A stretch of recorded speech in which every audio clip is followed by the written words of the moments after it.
Bonjour les amis de Forêt Mystique, je réponds à une autre question ce jour. Donc je suis Imaya, vous pouvez me retrouver sur Facebook, vous pouvez me retrouver sur ma chaîne YouTube ou sur mon site. Donc j'accompagne les êtres à la rencontre des mondes subtils et bien plus encore, je vous laisse découvrir. Donc on m'a posé une question à propos de l'alliance entre les humains, la nature et comment agir ensemble. Alors ça va être compliqué de faire court, je crois que je pourrais parler pendant 1 heure 2 heures dessus non-stop. Alors je vais essayer de faire quelque chose d'assez court. Déjà, ça dépend de ce qu'on appelle la nature et sur quel plan. Alors si on parle de la nature, moi j'ai envie de parler des trois règnes, donc le monde même des quatre règnes, enfin nous sommes partie intégrante de cette nature, on va dire du monde minéral, du monde végétal, du monde animal. Donc évidemment qu'on peut collaborer avec ces règnes-là et ensuite avec ce qui est subtil. Je ne vais pas rentrer évidemment dans tout ce qui est permaculture et autres, qui est plus terre à terre si je puis dire. Il y a des personnes dont c'est la spécialité qui se chargent de ça. Moi c'est sur des aspects beaucoup plus subtils et invisibles. Donc entre les trois règnes que j'ai cités, plus les esprits de la nature, évidemment, on a de quoi œuvrer ensemble. C'est même fortement demandé, recommandé. Je vais bientôt d'ailleurs faire des sessions sur la communication végétale avec les arbres, puisque ça fait déjà longtemps que les arbres m'appellent, qu'ils m'enseignent, au même titre que les dragons, que les elfes, etc.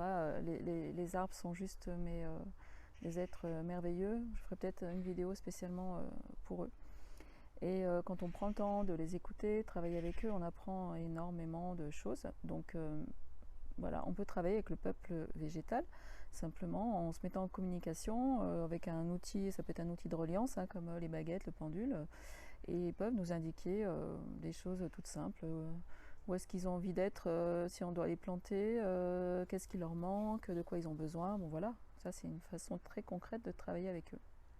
Pareil avec le monde minéral, puisque tout le monde a des cristaux à la maison. On peut avoir des pierres aussi particulières dans nos jardins ou pas loin de chez nous. Et ces pierres appartiennent à des réseaux. Les cristaux ont un esprit aussi qui a des choses, qui a une médecine, qui a quelque chose à exprimer, à entendre. Donc par la communication avec le minéral, on peut œuvrer. Il y en a qui peuvent proposer aussi de nous aider pour faire des guérisons.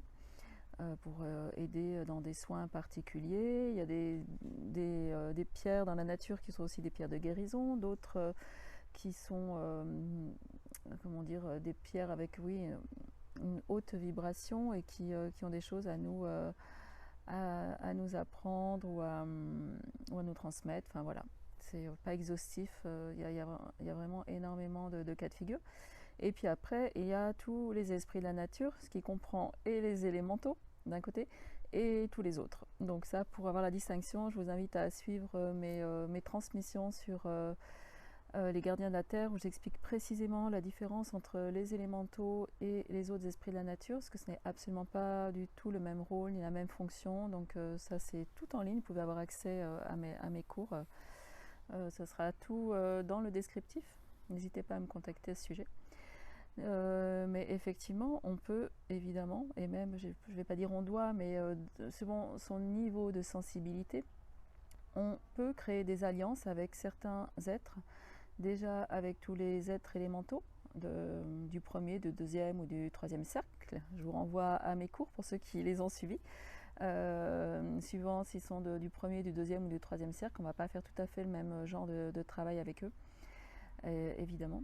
Et ensuite, que ce soit les elfes, les dragons, les licornes, dans les plus courants, mais aussi les êtres hybrides comme les nagas, etc.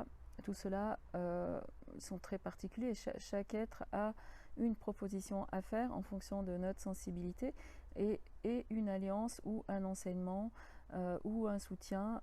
C'est tellement particulier à chacun que c'est compliqué voilà, je ne peux pas développer plus.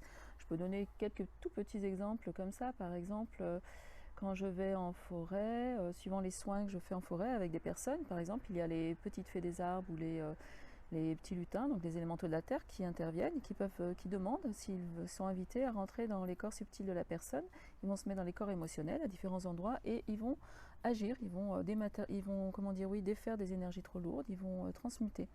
Donc ça, c'est typiquement quelque chose qu'on peut faire. Ça, je vous l'apprends notamment sur les transmissions gardiens de la Terre sur le terrain. Dans ceux du cercle 2, comme les dragons des éléments, et je pense spécifiquement aux dragons de la Terre avec qui j'ai beaucoup travaillé, et je travaille encore. Il y en a qui sont matérialisés pour m'aider par exemple à recoudre des énergies de failles telluriques pour diminuer en fait leur impact négatif sur un lieu. Et tout de suite, enfin peu de temps après, tout ce qui était sur cet espace, les végétaux qui se trouvaient là ont pu pousser normalement alors qu'ils ne le pouvaient pas avant. Donc voilà une alliance, une façon de travailler avec eux.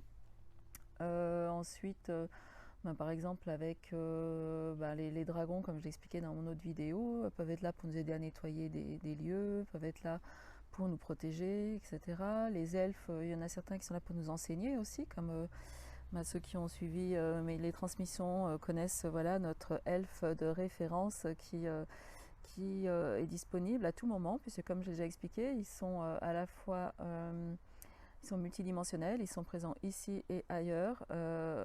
Après, ils ont des endroits de préférence où ils préfèrent se matérialiser, mais ils peuvent intervenir à tout moment et à la demande pour nous aider dans la mesure où notre demande, j'ai envie de dire, est noble, authentique et alignée. Donc ne pas se priver de ce type d'alliance, surtout quand elles viennent naturellement.